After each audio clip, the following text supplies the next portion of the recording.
बिस्मिल्लाहिर्रहमानिर्रहीम। चैप्टर 8 पे जी दूसरा लेक्चर हमारा फीचर्स ऑफ इफ़ेक्टिव रिपोर्ट्स। वो कौन से फीचर्स हैं जो कि रिपोर्ट में लाजमी होने चाहिए, तब वो इफ़ेक्टिव होगी, अपना पर्पस जो है वो अचीव करेगी। तो सबसे पहली जो चीज़ है जी, where to start. The task of writing a report can be daunting, leaving the author with helpless feeling of where to start. This need not be the case if you follow the guidance in this study manual. तो कल को अगर आपने भी report लिखनी है, वो कहता है कि अगर आप इस मैनुअल को फॉलो करेंगे, ठीक है, तो आपके लिए स्टार्टिंग इशू नहीं होगा। अदरवाइज़ ये बहुत बड़ा इशू है कि बात शुरू कहाँ से की जाए। Recall that earlier we identified the key components of report including reader, writer, objective, subject, structure. You should start by considering the questions below, which all need answering in order to effectively manage the report writing process. What is the report meant to be? Purpose क्या है उसका? Where will you find the necessary information? Who is going to read the report? तो reader जो है वो एक important aspect है, इसको जहन में रखना है। How long should the report be? ना बहुत ज़्यादा शॉर्ट होनी चाहिए, ना बहुत लंबी होनी चाहिए। How long will it take to right?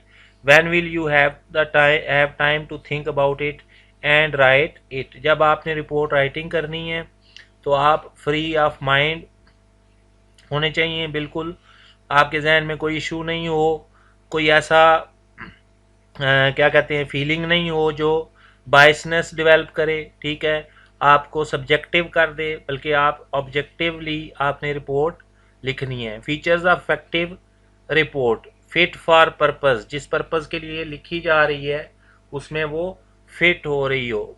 Decisive होनी चाहिए, आपका जो एनालिसिस है और जो कंक्लूजन है वो सपोर्टेड बाय फैक्ट्स हो, फैक्चुअल होना चाहिए, उसकी बेस पे डिसीजन होना हो सकता है। ये नहीं है कि एक रिपोर्ट लिखी है फिर एक सब्सिडरी रिपोर्ट लिखनी पड़े, फिर उसकी सब्सिडरी रिपोर्ट लिखनी पड़े। Easy to read and follow, again वही है कि लैंग्वेज आपने किस तरह की यूज़ करनी है। Correct in fact and language, concise होनी चाहिए, परसुएसिव होनी चाहिए, एक्शन बेस्ड होनी चाहिए, clear, get to the point. Features of bad report, ठीक है, और अगर आपकी रिपोर्ट जो है वो ठीक नहीं है तो वो किस वजह से ठीक नहीं हो सकती? Does not serve its purpose, ठीक है। तो हमने पहली बात की कि फिट फॉर द पर्पस, और अगर वो पर्पस पे पूरा नहीं उतरती, उसका मकसद हासिल नहीं होता, तो ऐसी रिपोर्ट का कोई बेनिफिट नहीं है।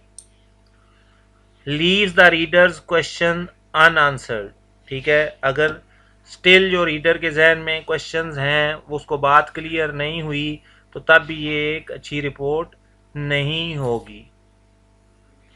Hard work, boring and irritating to read, still needs basic editing, inconcise, leaves the reader unconvinced and in disagreement. हमने पहली बात की कि वो डिसाइसिव होनी चाहिए, लेकिन अगर रीडर कन्विंस नहीं हुआ तो वो डिसाइसिव नहीं है। Over uses the passive voice, वो हम पहले बात कर चुके हैं कि पैसिव वॉइस आपने यूज़ नहीं करना, ठीक है। इज़ मर्डर्ड एंड इलॉजिकल, ठीक है, एक आपने उसमें घुमाओ फिराओ बहुत ज़्यादा रखा हुआ है, लॉजिक्स आपकी क्लियर नहीं है। Is story like rather than business like, indecisive. Note that arguably the most important steps occur right at the start of the process, defining the objective, identifying the reader.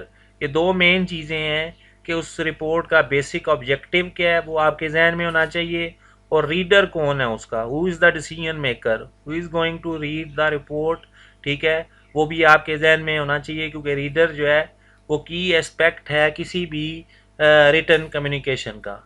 Planning your time, कि आपने कब लिखनी है report, जब आप बिल्कुल जो है वो आपका माइंड जो है वो फ्री हो, आपके दिमाग में कोई इस तरह की इरिटेशन ना हो और आप फोकस कर सकें उस पर। Remember to factor in breaks in your work so that you can refocus on task with clear mind and fresh perspective. The following illustrative checklist can be used to help monitor the preparation of your report. Preparation, identify reader when, उसका time, identify purpose when, उसका time, identify material sources, ठीक है। Writing, skeleton structure एक आप develop कर लेंगे, ढांचा बना लेंगे उसका। Language and tone, logical layout, prepare, rough draft, revision, revision two etc. तो हर एक के लिए एक आप टाइम एलोकेट कर देंगे, एक चेक लिस्ट बना लेंगे, और जो चीज़ जो जो काम आपका होता जा रहा है उसको आप टिक करते जाएंगे। उसके बाद आपने क्या करना है, generate ideas and collecting information. Always bear in mind the objective of the report. This should help streamline the ideas generation and information gathering process and keep you focused on relevant information only.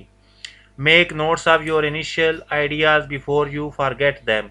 The process of making notes will normally prompt other related thoughts, creating a snowball effect. वो एक idea से दूसरा, दूसरे से तीसरा, तो वो snowball effect क्या होता है कि अगर छोटा सा बर्फ़ का गोला बना के आप उसको रोल करेंगे तो वो और बर्फ़ उसके साथ लगती जाएगी और वो बड़ा होता जाएगा। इसी तरह एक आइडिया से दूसरा, दूसरे से तीसरा, तो मल्टीपल आइडियाज़ आपके जहन में आते जाएंगे। अब आइडियाज़ कैसे जनरेट किए जा सकते हैं, एक मेथड आपके पास है जी कि क्वेश्चन फ्रॉम द रीडर, ठीक है। ये भी हम बात पहले कर चुके हैं कि जिस तरह से आप रीडर के साथ बातचीत कर रहे हैं, तो imagine you are the reader, what are all the questions, objections और वरीज यू माइट हैव। अपने आप को रीडर की जगह पे रख के देखें, ठीक है। क्वेश्चनिंग करें कि एक रीडर को क्या क्या चीज़ें चाहिए हो सकती हैं, उसकी क्या वरीज हो सकती हैं, किन चीज़ों पे वो ऑब्जेक्शंस लगा सकता है। Your questions, answer the following with respect to the report title, what, events, actions are things, why, reasons, conclusions and opinion। ठीक है, कि वो कौन सा इवेंट है, कौन सा एक्शन है जिसके बारे में आप रिपोर्ट लिखने जा रहे हैं, ठीक है। Why, reasons, conclusions and opinions, ठीक है। अगर इस इवेंट के बारे में किसी के पास कोई रीजंस हैं कि ये इवेंट क्यों हुआ, तो वाई, कंक्लूजन्स किसी ने ड्रॉ किए हुए हैं या आप क्या ड्रॉ करेंगे, ओपिनियंस क्या हैं, व्हेन, डेट एंड डे क्या होगा, कब रिपोर्ट सबमिट करनी है, या रिपोर्ट का कोई एक जो सब पार्ट है उसको कब कंप्लीट करना है, उस पर कब वर्किंग करनी है। How, methods or process, where, location, place, who, attendees, chair वगैरह जिनके साथ आपने मीटिंग करनी है। उसके बाद आप ब्रेनस्टॉर्मिंग करेंगे, बैठ के सोचेंगे, ठीक है। और जो जो आपके जहन में आइडियाज़ आए हुए हैं उनको राइट डाउन करना शुरू कर देंगे। Think and right fast, quantify is the key at this stage. You can check facts and figures later. The brainstorm is simply to generate ideas that can be evaluated later. Sequential notes and lists similar to brainstorming but more ordered. Mind mapping and patterned note making. Write the report subject in the center of blank piece of paper. Then record ideas as you think of them, branching out from the central theme. तो आप क्या करेंगे कि जो basic report का subject है वो आपका कोर आइडिया हो जाएगा, और उसको आप सब आइडियाज़ में या उससे रिलेटेड जो एडिशनल इंफॉर्मेशन हैं उनको आप एक मैप डेवलप करते जाएंगे, उनको स्केच करते जाएंगे। Research, there are many sources that can be use for researching the report. Primary sources, colleagues से पूछ सकते हैं, ब्रेनस्टॉर्मिंग मीटिंग्स कर सकते हैं, परफॉर्मिंग एन ऑडिट, रिव्यू और इन्वेस्टिगेशन, ऑब्जर्वेशन है, खुद से ऑब्जर्व करें चीज़ों को, अनस्ट्रक्चर्ड इंटरव्यूज़, वैसे ही जनरल गपशप जो है वो करें कोलीग्स के साथ या वो लोग जिनसे आपको लगता है कि आप इंफॉर्मेशन गैदर कर सकते हैं। सेकेंडरी रिसोर्सेज जो हैं वो आपका इंटरनेट है, अदर रिपोर्ट्स हैं, दूसरी कंपनीज़ की प्रिपेयर्ड रिपोर्ट्स या कंसल्टेंसी फर्म्स की प्रिपेयर्ड रिपोर्ट्स जो हैं उनको आप देख सकते हैं। एक्सपर्ट्स एंड स्पेशलिस्ट से आप राय ले सकते हैं। गवर्नमेंट के जो डिफरेंट डाटा है, इकोनॉमिक सर्वे ऑफ पाकिस्तान है या और कोई डाटा है उसको यूज़ कर सकते हैं। टेक्निकल जर्नल्स जो हैं जो स्पेसिफिकली जैसे डिफरेंट जो आपकी मैगज़ीन्स होते हैं जो पर्टिकुलरली किसी एक इशू के बारे में, फॉर एग्जांपल आईटी के बारे में या इकोनॉमी के बारे में, जो टेक्निकल जर्नल्स हैं उनको यूज़ करके आप रेलेवेंट डाटा इकट्ठा कर सकते हैं, मार्केट रिसर्च एजेंसीज़ को यूज़ कर सकते हैं। तो ये डिपेंड करता है ना कि आप रिपोर्ट बेसिकली या मार्केट रिसर्च एजेंसीज़ को आप तभी यूज़ करेंगे जब फॉर एग्जांपल आप एक क्या कहते हैं फिजिबिलिटी रिपोर्ट लिख रहे हैं, आप एक न्यू प्रोडक्ट लॉन्च करने जा रहे हैं, तो क्या वो बिकेगी या नहीं बिकेगी, उसकी प्राइस क्या चार्ज करनी चाहिए, उसको किस मार्केट पे बेचना चाहिए, निशे मार्केटिंग वगैरह जो है, फिर प्राइसिंग स्ट्रेटजी है आपकी, प्राइस स्कीमिंग करें, पेनिट्रेटिंग प्राइसेस हैं डिफरेंट टाइप्स की। तो ये डिपेंड करता है कि सेकेंडरी डाटा जो है वो आप तब यूज़ करेंगे, कौन सा यूज़ करेंगे सेकेंडरी रिसोर्स, जो वो डिपेंड करता है कि आपको इंफॉर्मेशन किस तरह की चाहिए।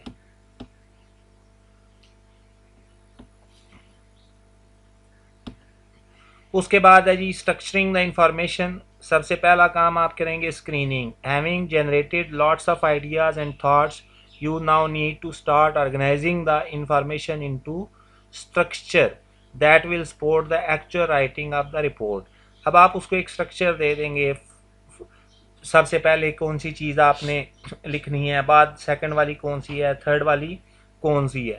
To help in screening the information collected, continually remind yourself of the fundamental question: what is the objective of the report, who is the reader, does the reader really need this. The structure of the report describes the pattern in which the information is organized। वही वाली बात कि सबसे पहले क्या लिखना है, फिर दूसरे नंबर पे क्या होगा, थर्ड नंबर पे क्या होगा। The structure is critical because the reader will use it to get an overview of the content of the report. In many cases, readers will not look at all the details in a report but rather read the headings and dip into just those areas where they need further clarification. Grouping. Ab research has shown that most people can only remember a maximum of 7 items in their short-term memory at any one time. This is why it is important that you can identify themes and trends in all the information you have collected.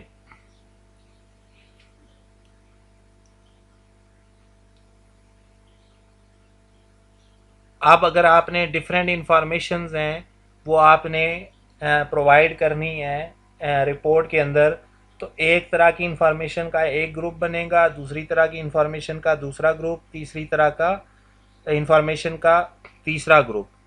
अब यहाँ पे उसने एक आपको illustration दी है।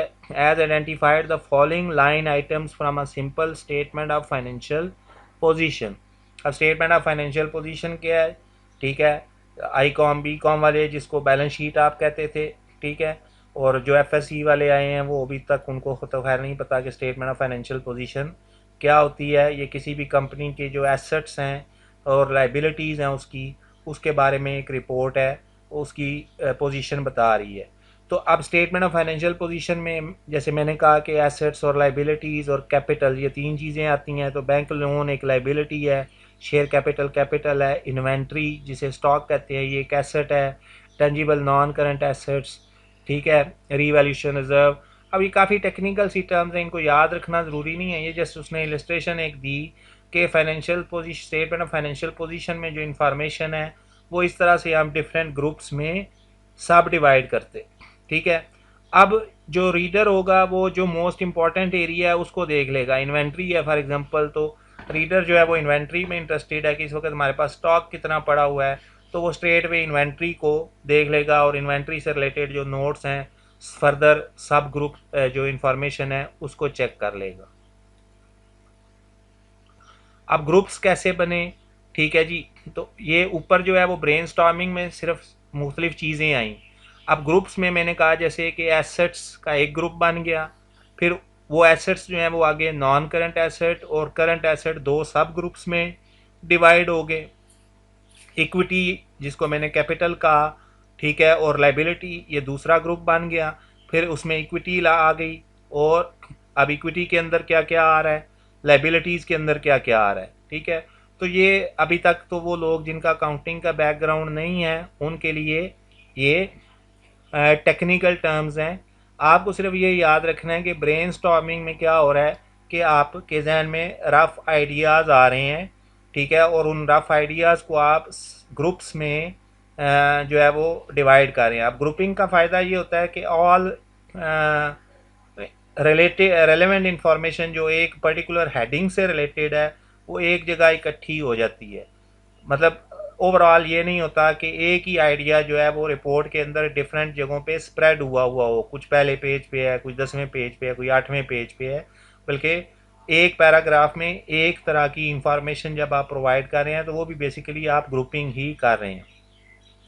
Bottom up and top down approach. In communicating your thinking, you will need to ensure your reader understands the links between the groups and how the information flows. ठीक है, यानी कि पहला पैराग्राफ उससे रिलेटेड, दूसरा paragraph उससे related, तीसरा paragraph. Remember that the reader will not have experienced the same research and grouping thought process that you have and will therefore not be as familiar with the report content and you। अब आपने तो group खुद से बनाए हैं, reader को नहीं पता कि आपने ब्रेनस्टॉर्मिंग क्या की है, आपके जहन में क्या आइडियाज़ थे जिनकी आपने ग्रुपिंग की है।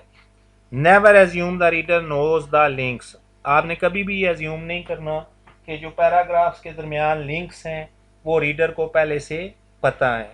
ठीक है, your report must explain them to clearly build the full picture. The way to do this is construct a pyramid of thoughts where each level from the bottom upwards summarizes the groups below. When you present the information to the reader, you present it in top downwards fashion, starting with the key point, then explaining each sub level of backup। ठीक है, तो एक flow होना चाहिए कि आप जो चीज़ explain कर रहे हैं वो एक सीक्वेंस में चल रही हो। अब बॉटम अप अप्रोच कैसे वर्क कर रही होती है? Tangible non current asset and intangible asset combine to make non current asset. Inventory, trade receivable, cash at bank combine to make current asset. अब बॉटम अप, आप नीचे से ऊपर की तरफ जा रहे हैं, तो मेन चीज़ जो है वो बेसिकली क्या है? करंट एसेट्स हैं। ठीक है जी, अब करंट एसेट्स में क्या आ रहा है? इन्वेंट्री आ रही है जी, रिसीवेबल आ रहे हैं जी, बैंक बैलेंस आ रहा है। तो अब आपने क्या किया? इन सब को मिला के क्या बन रहा है? Current asset. यानी कि आपने जो मेन आपका हेडिंग है या जो मेन ग्रुप है, उस ग्रुप तक पहुंचने से लिए आप ऊपर नीचे से ऊपर की तरफ गए। ठीक है, टॉप डाउन में क्या है कि assets comprises of non current assets and current assets.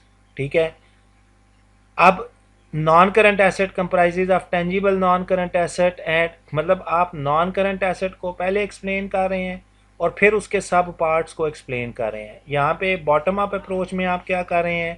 पहले आप जो है वो सब पार्ट्स को एक्सप्लेन कर रहे हैं और उससे आप किस पे जा रहे हैं? मेन पार्ट पे। ठीक है, ऑर्डरिंग द ग्रुप्स। अब आपने जो ग्रुप्स बनाए हैं उनको आपने एक ऑर्डर देना है। Having formulated the groups, you need to identify an appropriate ordering for presentation in the report. This could be based on one of the following: ranking, either descending or ascending. Special order the groups as you would visualize them being created into diagram of chart। chronological है, एक sequence है, date wise दे दें। ठीक है, argument, the order builds the argument with logical flow between the various group culminating in the conclusion or recommendation। तो ये different ways हैं जिससे आप ग्रुप्स को जो है वो ऑर्डर कर दे सकते हैं। Reasoning: if your report presents a reasoned argument, then an appropriate layout would be: सबसे पहले आप फैक्ट लिखेंगे, आर्ग्यूमेंट करेंगे उस फैक्ट पे और फिर अपना कंक्लूजन ड्रॉ करेंगे। आर्ग्यूमेंट बेसिकली क्या होगा? आपका एनालिसिस विद लॉजिक्स। ठीक है, बाइस्ड नहीं होना चाहिए।